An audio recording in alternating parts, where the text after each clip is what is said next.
Hey, you are now locked in to Hard Reset with Juice Kastoan. Let's go.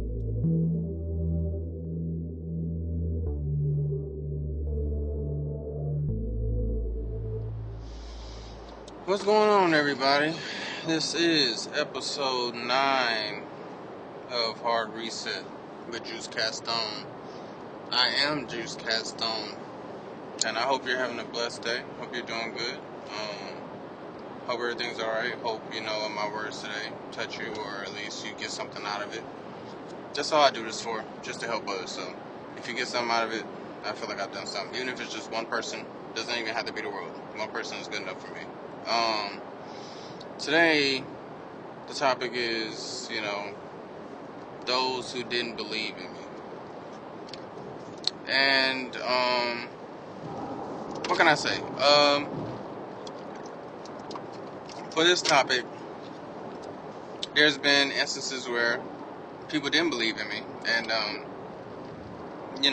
people react to that differently. For me personally, how I respond to those not believing in me, I tend to want to prove them wrong. That's just how I am. That's how I've always been. I want to prove people wrong. So I can tell you a little bit about that and how I approach things. Give you some examples. I guess, let's see, one example. But what are examples of people not believing in me? One I can think of is, the retail job I have now. I can tell you about the manufacturing job that I had. People didn't believe in me then.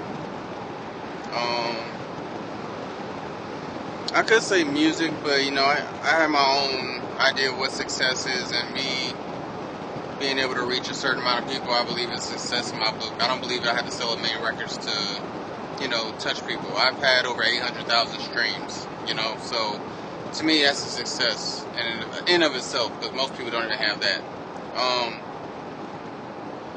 So in regards to music, I didn't really have support from my family at all. They didn't believe I could really do anything with it or have any kind of impact. And what I had to do basically is I just had to put my nose down, start grinding, learn, get good at producing, study rappers, study producers, get good at both.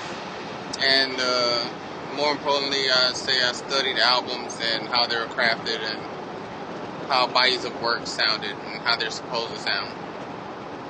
And with that, I believe that the bodies of work that I have made, I believe they're good quality, and I believe people have found value in them just based off of the fact that I still get streams from my past albums today, not including my new ones. So I believe in that sense I have proved them wrong. I did make something of it. It isn't on a major scale, but I don't believe it necessarily has to be on a major scale for it to be successful. You define what you feel is successful. You don't let other people define it. Besides that, when you think about, 9-to-5s and stuff of that nature, most of the time, I'm under the radar. Most people don't really recognize me or know me, and I'm just working.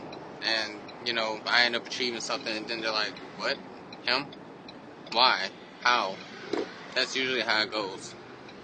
For the manufacturing job, I was just a regular machine operator, and, I just grinded, learned everything, and tried to do my best to be good at every station at that job. I did end up being good at every machine, at every process and procedure. And not only that, I'm not afraid of responsibility. I love responsibility. So when you combine both of those things, when it came to me to be a senior machine operator, I was like, yeah, I'll do it. Why not? It's a pay bump. Not to mention, it's a pay bump. I mean, that's all I cared about at that point. So when that happened, I had,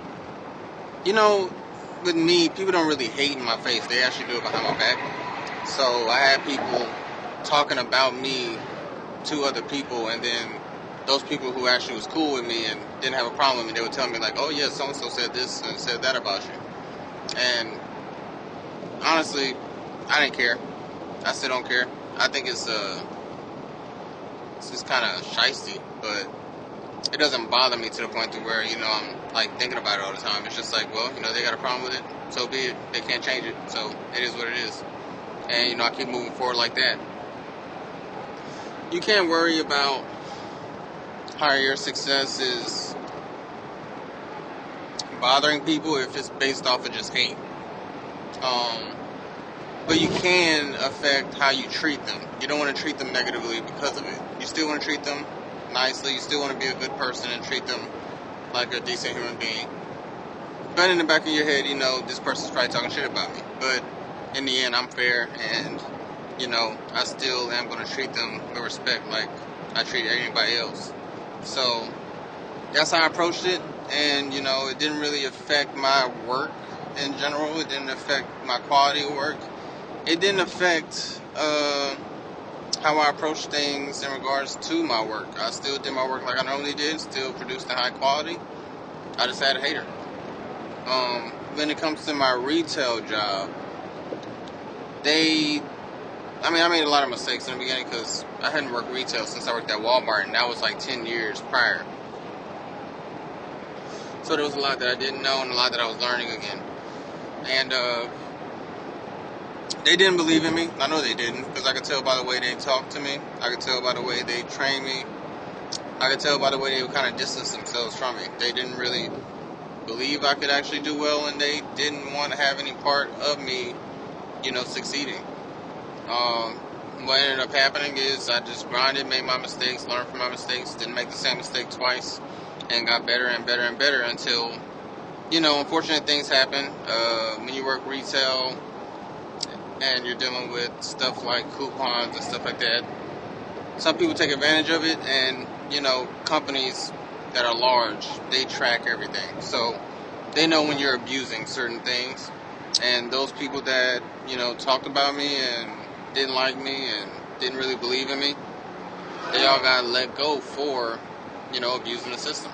So what ended up happening is the store manager, they actually had to lean on me to do things because they no longer had that support group that was previously there, because that support group that was previously there was now gone. And what ended up happening was I was flourishing. I had more responsibility.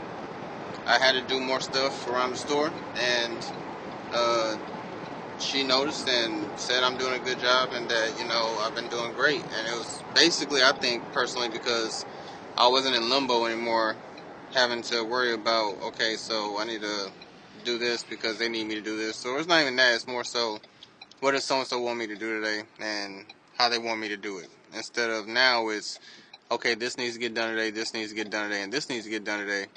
How am I going to do it?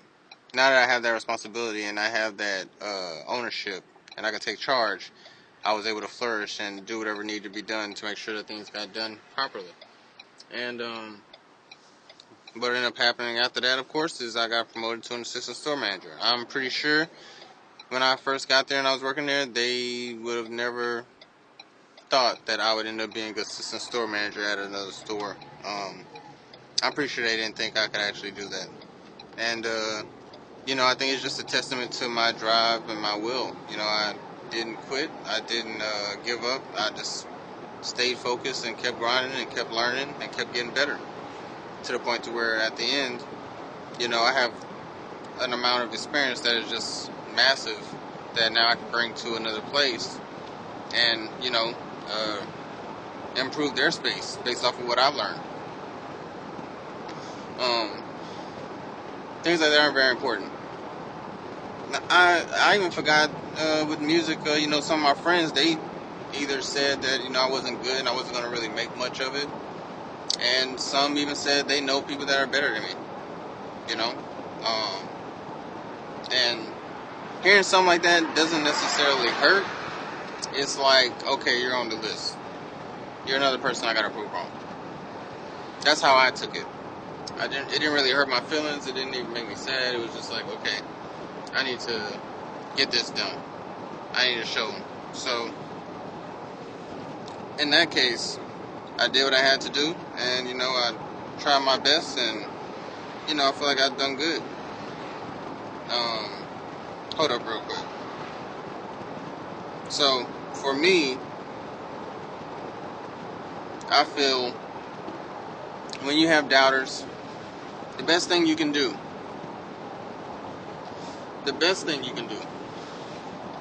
is to tune them out and focus on bettering yourself. Because really the only way, well, actually, I don't think you could ever silence haters and people that doubt you. But the one thing you can do is use that as fuel to get better and surpass what they thought you were capable of. That you can do. Surpass what they thought you were capable of and leave them in shock and leave them in awe of. Well, they probably won't be in awe because they'll still be haters. But they'll probably be like, I don't know how that guy even got to where he is now. Because I remember, I was there. He was not good at all. He was not good. He was trash. But now all of a sudden he's running this or he's doing that. That's what you want to hear. So, for me, I feel those are the most important things you need to focus on.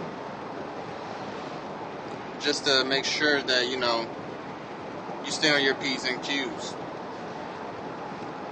You gotta focus on that completely. Stay on your P's and Q's. Make sure you do whatever you need to do. So in the end, you're where you want to be, and you achieve the goals that you set for yourself. Mainly, that's what I wanted to talk about today. In regards to, people doubting you and people hating on you. No matter what you do, if you're doing great things and you're on the path to greatness, you're going to have people that watch you, and you're going to have people that watch you just to fail, and you're going to have people that watch you just to see what you can do. A few people might want to see you succeed, but in the end, most people, they're either going to be curious or they're going to hope you fail. And what you need to do is focus on yourself and focus on what you can do to achieve what you want to achieve, whatever that is. So, that's what I got for this episode. I hope you got something out of it. And, this is Hard Reset with Jeuse Kastoan. This was Hard Reset. Hopefully you got some. Leave a comment, answer the polls. Go ahead and contact me at Jeuse Kastoan on Instagram, Twitter, everything. To go and holler at your boy.